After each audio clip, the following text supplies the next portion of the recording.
La experiencia del pueblo en estos últimos capítulos está representada mayormente en las acciones de sus reyes.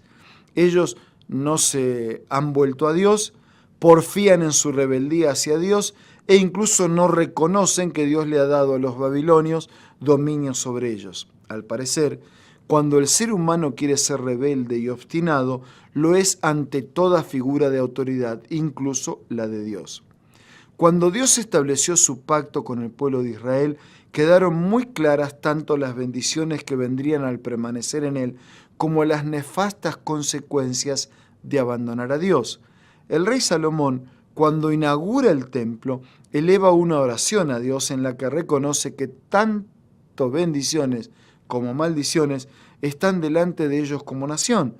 Buscar a Dios sería siempre el camino para hallar y experimentar la bendición. No obstante, Salomón reconoció que si pecaban, porque no hay ninguna persona que no peque, Dios podría restaurarlos en su debido tiempo después que el pueblo se arrepintiera. Al mismo tiempo, el rey Salomón reconoció que Dios los podría entregar en manos de sus enemigos para lograr justamente ese fin, que se arrepintieran. Esto es lo que Joacín no entendía. En 2 Reyes 24 leemos que Nabucodonosor sube en campaña contra Joacín, que es claramente interpretado como la voluntad de Dios, pero Joacín no entiende la soberanía de Dios en estos eventos. Tampoco comprende el rol punitivo, correctivo de lo que Dios permite, sino que al contrario, se pone más duro, más rebelde en contra del poder de Nabucodonosor, lo que en el fondo era rebelarse contra los designios de Dios. ¿Cómo puede gobernar o permanecer un reino que se rebela contra la voluntad de Dios? Ciertamente vino esto contra Judá por mandato de Jehová, para quitar de su presencia por los pecados de Manasés y por todo lo que él hizo, dice versículo 3. Sedequías, el último rey en Judá, también comete el mismo error, creer que puede porfiar ante los designios de Dios. ¿Cuál era el plan de Dios a esta altura? Él había querido establecer a su pueblo en la tierra, traer bendición a toda la región y eventualmente a todo el mundo.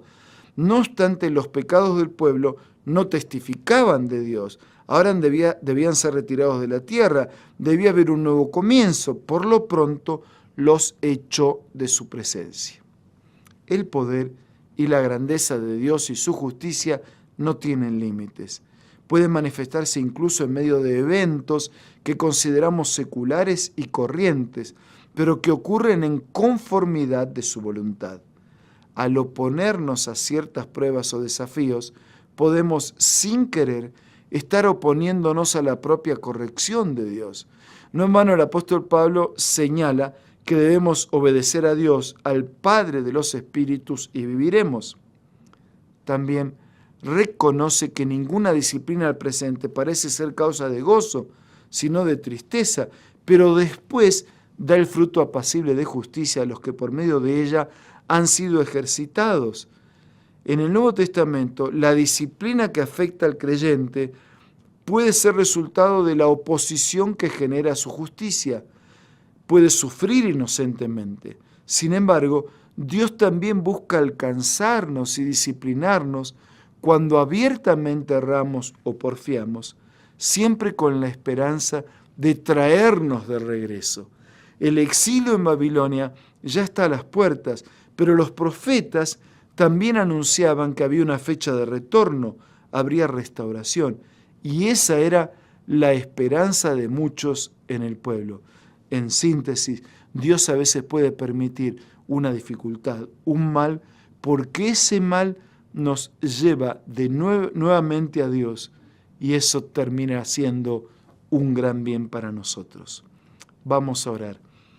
Gracias, Señor, por hablarnos de tantas maneras, a través de tu palabra, por amarnos, por bendecirnos, por cuidarnos, por protegernos.